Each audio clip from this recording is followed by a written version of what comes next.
morning, dear hearts. We are on lesson 285. Please subscribe. Today's lesson is My Holiness Shines Bright and Clear Today. My holiness. We've had a couple of lessons in the first 50 about our holiness. My holiness blesses the world, and there is nothing my holiness cannot do. And we can weave those easily into today's lesson for our spiritual tapestry. This lesson begins, today I wake with joy, expecting but the happy things of God to come to me. That's such a key.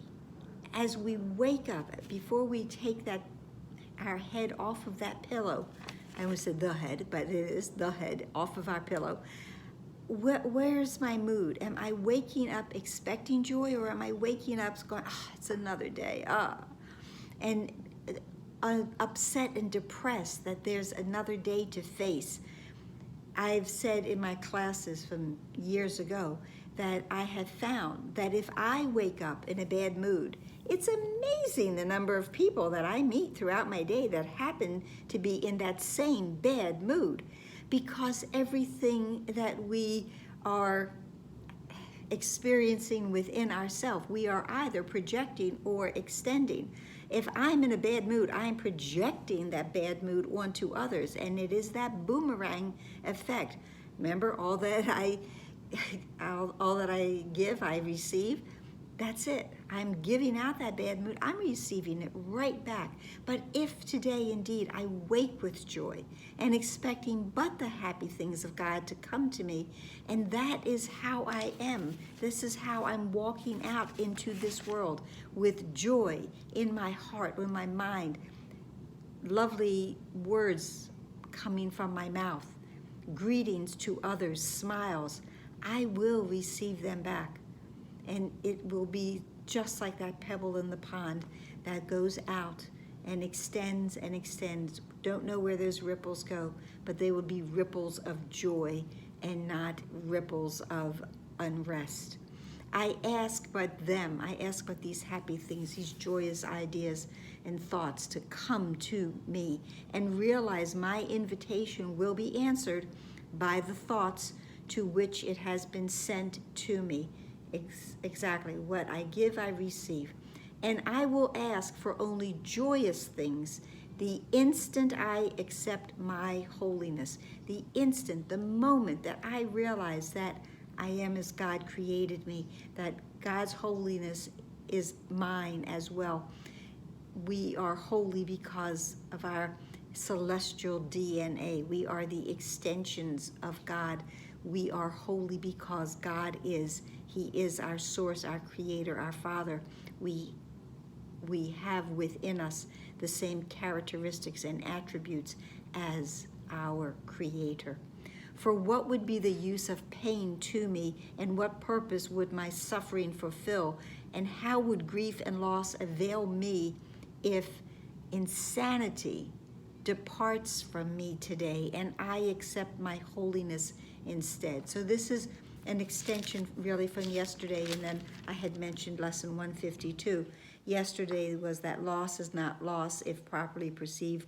Pain is impossible. There is no grief with any cause at all. But going back to lesson 152, that no one can suffer loss unless it be his own decision, and no one suffers pain except his choice elects this state for him. So if insanity, which is sin, which is the ego, which are every single illusion is insane,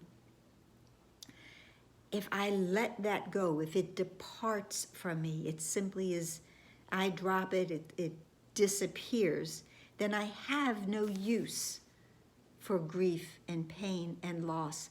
They will not come to me because I have stopped believing and calling them to me. And this idea of what use would it have for me? Well, that's a very rhetorical question, because we know the answer is, of course, none. The second part of today's lesson in the prayer is, Father, my holiness is yours. My holiness is yours, yes. My holiness blesses the world because you, my Father, bless the world. And there is nothing that my holiness cannot do, because my holiness is yours, Father. Let me rejoice in it, and through forgiveness be restored to sanity.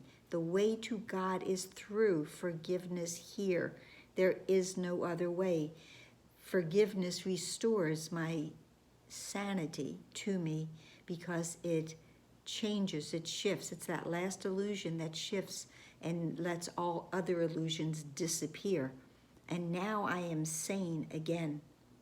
Your son is still as you created him, and yes, it is there again. My holiness is part of me and also part of you, and what can alter holiness itself? Also a rhetorical question, because nothing can alter holiness.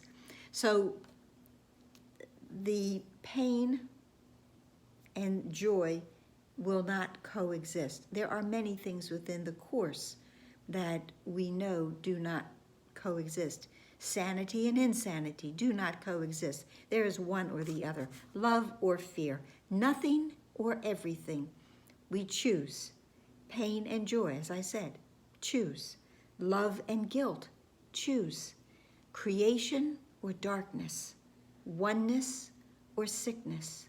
These attributes of our holiness, the love, the joy, the creation and oneness, these are all part of the holiness that we share, the characteristic, the attribute of our Father, that we are one with our Father. We rise up within joy, joy in our heart and joy in our mind, and that is what we will experience all through the day. And in doing that, we are indeed accepting our holiness. And to accept our holiness is to deny the loss and the pain and the sickness and the insanity. So today, only my holiness shines bright and clear. And that is how I choose to spend this day. I hope that helped. Please like, please share, please subscribe. We know we are praying. We are praying hard. We are praying for all prayers to be answered, and they are, and not necessarily in the way we think, but indeed they will be answered. And our Father knows where the prayers need to be. Namaste.